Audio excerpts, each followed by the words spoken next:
Hello और नमस्ते दोस्तों, स्वागत है आपका द सिनेमा कल्ट में। आज आप देखोगे एक ऐसी मूवी जिसमें एक लिफ्ट लोगों को मारने लगती है, पर एक नॉन लिविंग थिंग ऐसा क्यों कर रही है और क्या है इसके पीछे का राज। आइए देखते हैं, मजा आएगा। तो आज मैं एक्सप्लेन करूंगा 2001 में ही horror mystery thriller film the Shaft को, जिसे डाउन नाम से भी जाना जाता है। IMDb पे से मिले हैं 4.6 आउट ऑफ 10 स्टार्स और मेरी खुद की रेटिंग इस मूवी को है 5 आउट ऑफ 10। सड़े हुए टमाटर पर यह है 20% फ्रेश विद 18% ऑडियंस स्कोर। सो अब बिना किसी देरी किए रोल द इंट्रो।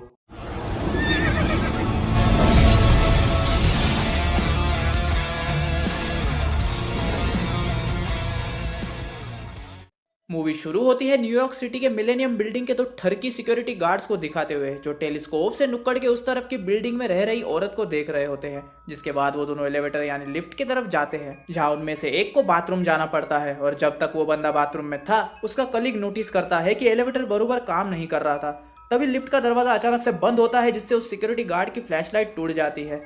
तभी उसका पार्टनर बाथरूम से बाहर आता है और वो दोनों एलिवेटर में जाते हैं। फिर सीन सीधा अगली सुबह शिफ्ट होती है, जहां एक्सरसाइज करने के बाद कुछ प्रेग्नेंट औरतें उस एलिवेटर में जाती हैं। तभी लिफ्ट नीचे उतरने लगती है और अचानक से उसकी स्पीड बढ़ जाती है और फिर वो धड़ाक से रुक जाती है। उनमें से एक औरत ओपन का बटन दबाती है, लेकिन दरवाजा नहीं खुलता और तब उन्हें रियलाइज होता है कि वो सब लिफ्ट में ही फंस चुके हैं, वो भी बिना किसी नेटवर्क सर्विस के। उसके तुरंत बाद ही एलिवेटर में गर्मी बढ़ने लगती है और उनमें से दो औरतों को तो डिलीवरी का दर्द भी शुरू हो जाता है।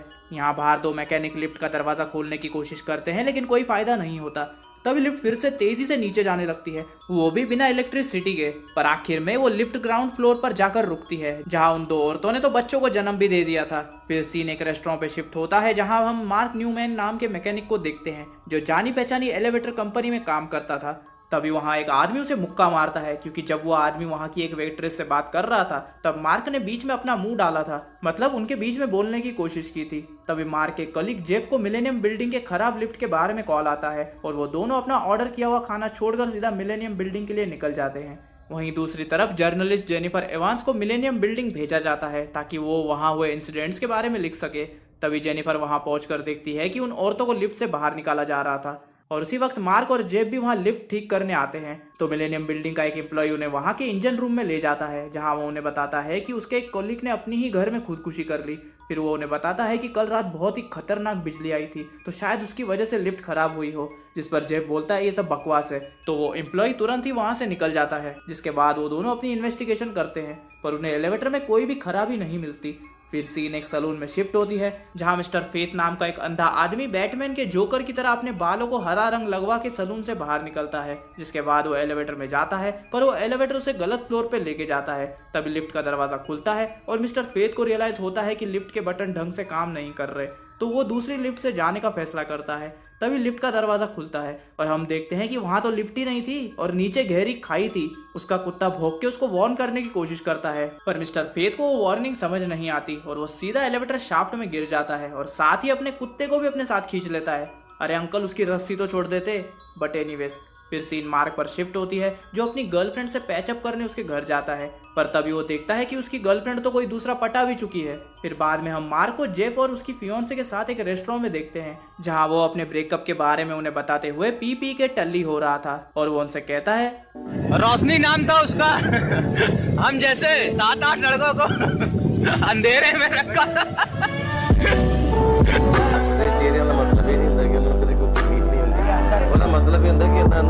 कट। यहाँ मिलेनियम बिल्डिंग में तो सिक्योरिटी गार्ड्स को इन्फॉर्म किया जाता है कि वहाँ के एलिवेटर्स बहुत ही अजीब बर्ताव कर रहे हैं, तो वो लोग जाके चेक करें। तो वो गार्ड्स बताते हैं कि एलिवेटर के दरवाजे अपने आप ही बंद चालू हो रहे हैं। तभी एक लिफ्ट का दरवाजा खुलता है और एक सिक्योरिटी गार्ड उसके अंदर देखता है, जहां उसे मिस्टर फेथ का कुत्ता एलिवेटर शाफ्ट पर रस्सी से लटका हुआ मिलता है। पर तभी अचानक से लिफ्ट का दरवाजा बंद हो जाता है और उस सिक्योरिटी गार्ड की मुंडी उसके अंदर फंस जाती है। और फिर क्या होना था, नीचे आती हुई लिफ्ट से उस बेचारे की सीधा मुंडी ही कट जाती है। सीन सीधा रेस्टोरेंट पे शिफ्ट होती है, जहां रेस्टोरेंट के बाथरूम में जेनिफर मार्क से एलिवेटर में हुए इंसिडेंट के बारे में पूछने आती है और उसके जबरदस्ती करने पर मार्क मजाक में बोलता है कि उस एलिवेटर को लोगों को मारना पसंद है और हर 10 में से एक आदमी जो उस एलिवेटर में जाता है वो एलिवेटर उसे मार देती है। अब जाहिर सी बात थी कि जेनिफर उसके बातों पर भरोसा नहीं करती, तो वो बाथरूम के बाहर भी मार्क का पीछा करती है, पर वहां के सिक्योरिटी गार्ड उसे रोक लेते हैं। फिर अगली सुबह जेफ और मार्क उनके मैनेजर मिलिगन और बाकी एम्प्लॉयज से मिलते हैं और उन्हें बताते हैं कि उन्होंने एकदम अच्छे से एलिवेटर को चेक किया था और उसमें कोई भी खराबी नहीं थी। फिर जब मार्क वर्कशॉप में आता है तो उसे पता चलता है कि कल रात को उसने एलिवेटर के बारे में जो भी जेनिफर को बताया था वो दीदी ने अखबार में छाप दिया है, जिस वजह से मार्क का बॉस उसे अपने ऑफिस में बुलाकर उसके बयान के बारे में पूछता है, जिस पर मार्क कहता है कि उसने उससे सिर्फ मजाक किया था पर अगली बार से वो ऐसी गलती नहीं करेगा। फिर उसी दिन मार्क को एक जर्मन टेक्नीशियन मिस्टर स्टाइनबर्ग के बारे में पता चलता है जो एलिवेटर कंपनी के साथ काम करता था। फिर अगले सीन में हम 2 स्केटर्स को देखते हैं जो मिलेनियम बिल्डिंग के गैराज में स्केटिंग कर रहे होते हैं। तभी उनमें से एक जन एक कार से टकरा कर नीचे गिर जाता है तो वो थोड़ी देर के लिए झंडू बाम लगाकर वहीं नीचे बैठ जाता है एंड कुछ ही देर में उसके पीछे वाली एलिवेटर का दरवाजा खुलता है जो उसे सीधा अंदर खींच लेती है, जिसके बाद वो उसे 86th फ्लोर पे ले जाकर बिल्डिंग से सीधा नीचे फेंक देती है एंड वो सीधा अपने दोस्त के सामने आके गिरता है, जिस वजह से उसका खून उसके दोस्त पर उड़ता है जिससे उसके दोस्त की हालत खराब हो जाती है। फिर मार्क को न्यूज के थ्रू इस एक्सीडेंट के बारे में पता चलता है जिसे एज अ सुसाइड दिखाया जा रहा था, तो वो तुरंत मिलेनियम बिल्डिंग जाता है पर उसे बिल्डिंग के अंदर घुसने नहीं दिया जाता। तो वो बाहर आता है जहाँ बिल्डिंग के एग्जीक्यूटिव्स प्रेस को एक्सीडेंट के बारे में बता रहे होते हैं। वही मार्क की नजर जेनिफर पर पड़ती है और वो उसके पास जाता है तो जेनिफर उसे इस खबर के लिए माफी मांगती है जिस वजह से अब वो लोगों के नजर में आ गया था। फिर मार्क उससे अभी के हादसे के बारे में पूछता है तो उसे बताती है कि एक आदमी ने 86th फ्लोर से कूद के खुदकुशी कर ली और उसे नहीं लगता कि यह सच है। फिर उसी रात जेनिफर मार्क के घर आती है उसे सुबह की फुटेज दिखाने कि कैसे उस स्केटर की मौत हुई, पर उन्हें कुछ भी समझ नहीं आता क्योंकि इस वीडियो के बारे में हर चीज अजीब थी, क्योंकि जैसे वो स्केटर एलिवेटर के अंदर अपने आप खींचा गया और कैसे फिर बिल्डिंग के बाहर फेंक दिया गया। पर सबसे अजीब बात ये थी कि उस स्केटर को लिफ्ट को खींचने से लेके फेंकने तक के सफर में सिर्फ 2 सेकंड लगे जबकि उसे 40 सेकंड लगने चाहिए थे। फिर मार्क और जेनिफर जेफ से मिलते हैं ताकि उसे वो वीडियो दिखा सके, पर खड़ूस जेफ को वो वीडियो देखने में कोई भी इंटरेस्ट नहीं था और वो अपनी कंपनी वैन में बैठकर वहां से निकल जाता है।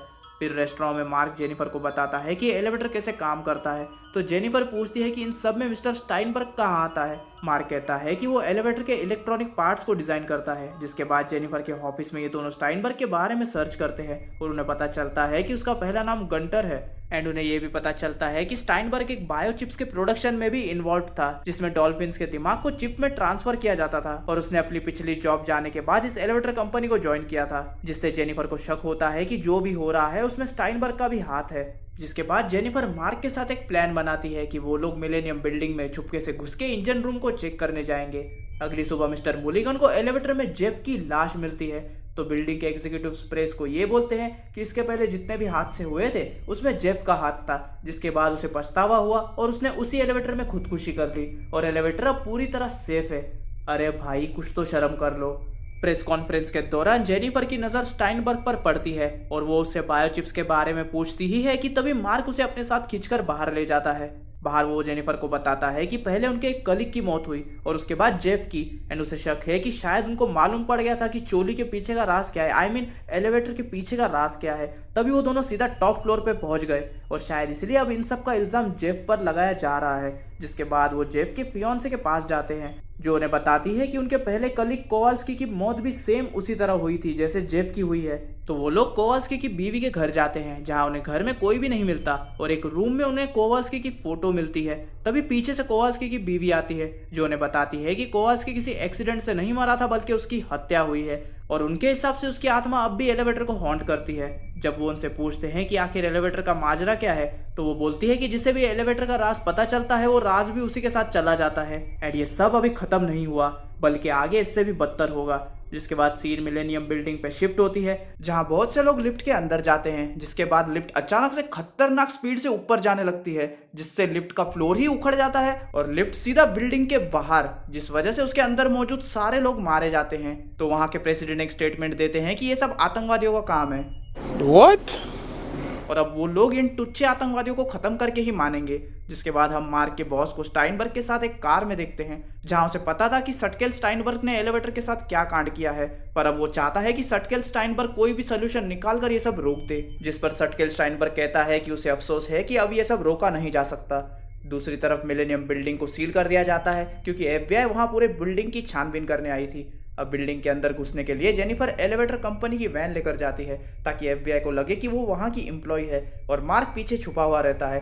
तभी चेक पॉइंट पर एक पुलिस वाला जेनिफर को रोककर अपनी वैन चेक करवाने को कहता है तो वो बाहर आ जाती है और जब वो वैन का बैक डोर खोल ही रही होती है कि तभी उसे उसके कलीग का फोन आता है जो उसे बताता है कि स्टाइनबर्ग के बायोचिप्स का प्रोडक्शन अब भी चालू है, पर इस बार वो उसमें डॉल्फिन्स का दिमाग यूज नहीं कर रहा। जिसके बाद वो उसे सावधान रहे, सतर्क रहे बोलकर कॉल काट देता है। यहाँ मार्क कैसे भी छुप के वैन से बाहर निकलकर बिल्डिंग के अंदर घुस जाता है और इस दौरान पुलिस वाले कंफर्म कर लेते हैं कि जेनिफर एलिवेटर कंपनी की एम्प्लॉय नहीं है, जिस वजह से वो लोग उसे एक रूम में लॉक कर देते हैं। यहाँ बिल्डिंग में मार्क FBI वालों से छुप छुपा के अपने बायोचिप को ढूंढ के खत्म करने के मिशन को कंटिन्यू रखता है और बहुत ढूंढने के बाद उसे आखिरकार एक दरवाजे के पीछे बड़ा सा ब्रेन लाइक क्रीचर मिलता है जिसे स्टाइनबर्ग ने बायोचिप लगा के बनाया था और इसी क्रीचर की वजह से ये सारे कांड हो रहे थे।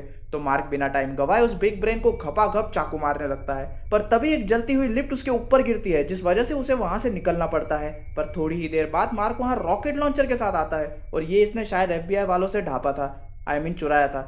वो जैसे ही इस क्रीचर को उड़ाने ही वाला होता है कि तभी सटकेल स्टाइनबर्ग पीछे से आकर मार्क को गन पॉइंट पे ले लेता है, पर मार्क अपना शाना था, वो स्टाइनबर्ग के हाथ से बंदूक गिरा देता है, जिसके बाद वो दोनों म्युनिसिपालिटी के स्कूल के बच्चों की तरह लड़ने लगते हैं, जिसमें स्टाइनबर्ग मार्क को लात मार के शाफ्ट में गिराने ही वाला होता है कि तभी पता नहीं कहां से जेनिफर दीदी प्रकट हो जाती है और स्टाइनबर्ग को गन पॉइंट पे ले लेती है, जिसके बाद मार्क उठकर फिर से रॉकेट लॉन्चर उठा के उस क्रीचर पर पॉइंट करता है, पर सटकेल स्टाइनबर्ग बीच में आ जाता है और तभी गलत टाइम पर FBI वहां आ जाती है और सबको उनके हथियार जमीन पे रखने का ऑर्डर देती है। पर तभी सटकेल स्टाइनबर्ग जेनिफर को पकड़ लेता है, पर जेनिफर उसे एक लात मार के खुद को छुड़ा लेती है एंड तभी शाफ्ट से कुछ एलिवेटर केबल स्टाइनबर्ग के साथ मार्क को शाफ्ट के अंदर खींच लेते हैं। पर जेनिफर दीदी फ्लैश की स्पीड से रॉकेट लॉन्चर को लात मार के मार्क की तरफ फेंकती है और लकीली मार्क लॉन्चर को पकड़ भी लेता है और वो उस भेजे का भेजा फ्राई कर देता है, उसके चिथड़े उड़ा देता है और उसके फोर्स से वो सीधा बाहर आकर गिरता है। वाह भाई। और धमाके का धुआं हटने के बाद FBI को सटकेल स्टाइनबर्ग की डेड बॉडी मिलती है। फिर सीन कुछ दिन बाद शिफ्ट होती है जहां मार्क और जेनिफर एलिवेटर में जा रहे होते हैं, जहां वो लोग अकेले होने का फायदा उठाकर पप्पी झप्पी करने लगते हैं एंड इसी के साथ मूवी यहीं खत्म हो जाती है। तो बेसिकली मूवी की स्टोरी ऐसी है कि एक सटकेल साइंटिस्ट जिसको जानवरों और इंसानों का ब्रेन डाल के बायोचिप्स बनाने का शौक है, वो पहले जर्मन लोगों के लिए ये काम करता था, जहां वो पहले डॉल्फिन्स का ब्रेन यूज करता था। पर जब जर्मन गवर्नमेंट को इसके पागलपन के बारे में पता चला तो उन्होंने इसे काम से निकाल दिया, जिस वजह से इसने शहर बदला और यहाँ की सबसे बड़ी एलिवेटर कंपनी में एज अ टेक्नीशियन की जॉब पकड़ ली और यहाँ भी उसका पागलपन बंद नहीं हुआ और यहाँ इसने डॉल्फिन्स की जगह इंसानों का दिमाग बायोचिप में डालना शुरू कर दिया। अरे सटकेल चुप करके बैठ, इतनी क्या खुजली है तुझे बायोचिप्स बनाने की? जो पोस्ट मिली है वो काम कर। पर नहीं, अंदर से कीड़े जो काट रहे होते हैं इसको कि बायोचिप्स बना बायोचिप्स बना। तो इस सटकेल ने लिफ्ट के इंजन में इंसानी दिमाग वाला बायोचिप डाल दिया, शायद ये सोचकर कि वो लिफ्ट की चौकीदारी करेगा। अरे सटकेल साइंटिस्ट, तू मरने के बाद भी लोगों से लिफ्ट ऊपर नीचे करने के काम करवाएगा तो वो तो लोगों को मारेंगे ही ना। और वही हुआ एंड हमेशा की तरह इसे लगा कि कोई भी इसका सच नहीं जान पाएगा, पर मार्क और जेनिफर इसकी जिंदगी में आ गए और इसकी वाट लगा दी और इससे सीधा नर्कवासी बना दिया। एंड इसी के साथ ये था मेरा 2001 की द शाफ्ट मूवी का complete explanation with theories and details. अब अगर वीडियो पसंद आया हो, जो मुझे पता है कि आया होगा, तो प्लीज बिना बोले लाइक कर दिया करो यार। आपको एक्सप्लेनेशन कैसा लगा मुझे कमेंट सेक्शन में बताओ। इस वीडियो को अपने लिफ्ट में सफर करने वाले दोस्तों के साथ शेयर करो ताकि उन्हें भी पता चले कि लिफ्ट का इंजन कैसे काम करता है और कैसे कैसे लोग लिफ्ट बनाने का काम करते हैं। एंड अगर चैनल पर नए हो तो ऐसी यूनिक मूवीज और यूनिक एक्सप्लेनेशंस के लिए चैनल को सब्सक्राइब करके बेल नोटिफिकेशन ऑन कर लो ताकि जैसे ही मैं कोई न्यू वीडियो डालूं तो आपको सबसे पहले पता चले। एंड अगर आपको जानना है कि मेरे आने वाली वीडियोस किस मूवी पर होने वाली है या आपको मीम्स देखना पसंद है तो मुझे इंस्टाग्राम पे फॉलो करो। एंड अगर आपको मेरी प्रीवियस मूवीज के लिंक्स चाहिए तो मेरे टेलीग्राम चैनल को सब्सक्राइब करो, दोनों का लिंक आपको डिस्क्रिप्शन में मिल जाएगा। अब इसी के साथ मिलता हूँ मैं आपसे अगले वीडियो में और तब तक के लिए स्टे विद द कल्ट।